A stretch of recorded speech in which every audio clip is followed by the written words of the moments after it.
Há 2 semanas o Espírito Santo vem falando comigo para repetir aqui o vídeo onde eu conto o testemunho de um homem que partiu sem Deus. Você sabia que quando o ser humano morre sem Deus, é dada a ordem para que levem a alma dele? Há 2 semanas atrás eu não sabia qual era o propósito de repetir esse vídeo, mas hoje eu estou entendendo. Meu filho andava roupa de Nike, pistola, aí o coitado aí. Ele e vários, aí esses novinhos estão vivos, tá vendo essa desgraça? Sai fora, jovem, isso não é caminho, o crime não é caminho. Quantas vezes eu falei pra ele, meu filho, não saia pra beber, não se pode ficar com pessoas que você não conhece, mais companhia, você não sabe quem é quem, meu filho, não são meus amigos.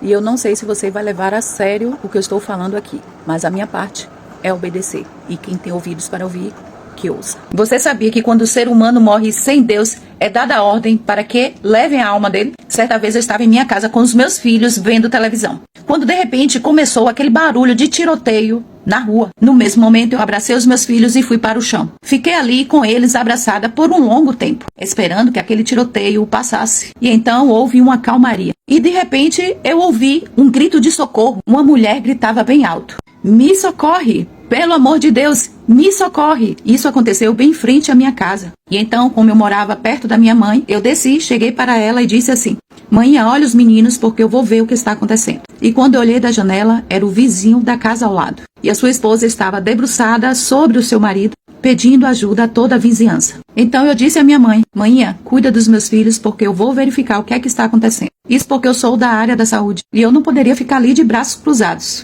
Até porque tinha uma esposa clamando por socorro. E eu não tenho um coração de pedra. Então deixei meus filhos com a minha mãe e desci. Eu lembro que eu fui me aproximando e alguns homens estavam carregando aquele homem para colocar ele dentro do carro. Então eu cheguei bem mais perto deles. E algo aconteceu que nunca tinha acontecido comigo. À medida que eu ia me aproximando do carro, eu senti um cheiro de enxofre.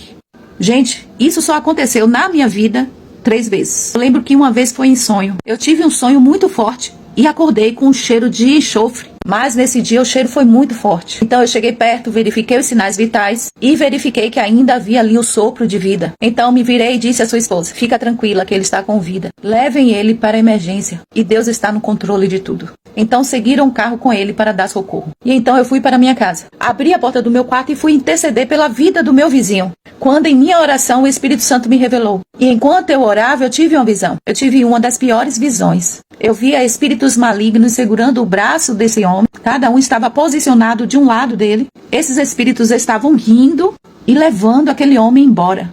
Então, quando eu perguntei ao Espírito Santo o que significava aquela visão, ele me levou a ler o livro de Lucas, no capítulo 12, no versículo 20. Certa vez existia um homem muito rico e que ele tinha juntado para si muitos bens. Ele próprio dizia para si: "Ah, agora eu tenho tudo, olha só como eu sou rico. Tenho comida, tenho água, agora eu vou curtir a vida." Então aí Jesus alerta: "Louco, hoje mesmo pedirão a tua alma, e o que você tem preparado?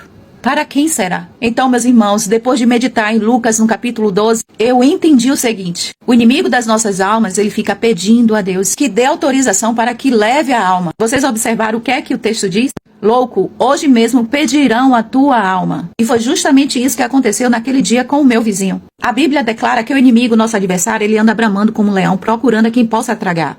Naquele dia o inimigo pediu, cobrou a vida de uma pessoa e foi permitido para ele. Por isso que na visão eu via 2 espíritos malignos levando aquela alma. Ou seja, todos os dias o inimigo está diante de Deus cobrando a alma de alguém. Meus irmãos, todos os dias uma senha é chamada. E para quem será? Em várias passagens da Bíblia, a palavra do Senhor nos adverte: escolhe agora qual caminho você quer seguir. Gente, é somente crer no teu coração que Jesus Cristo, ele deu a vida por ti. Que Deus amou o mundo de tal maneira que deu seu único filho, Jesus Cristo, para que todos aqueles que nele crê não pereçam, mas tenham vida eterna. E que todo aquele que no teu coração crê e com a tua boca confessar, será salvo. É tão simples o evangelho de Cristo. Mas muitas pessoas rejeitam. Rejeitam hoje, rejeitam amanhã, rejeitam depois de amanhã. Mas nesse momento em que a pessoa está negando a Cristo, o inimigo das nossas almas está todo dia se apresentando diante de Deus, cobrando pela vida da pessoa. É isso que diz em Lucas 12. Hoje mesmo pedirão a tua alma. Quem está pedindo a tua alma é o inimigo, gente. Ele fica dia e noite cobrando pela vida daquele que ainda não tem o sangue de Jesus Cristo em tua vida, que ainda não é selado por Cristo. Ele fica ali pedindo a alma. E então Jesus vai fazer um alerta: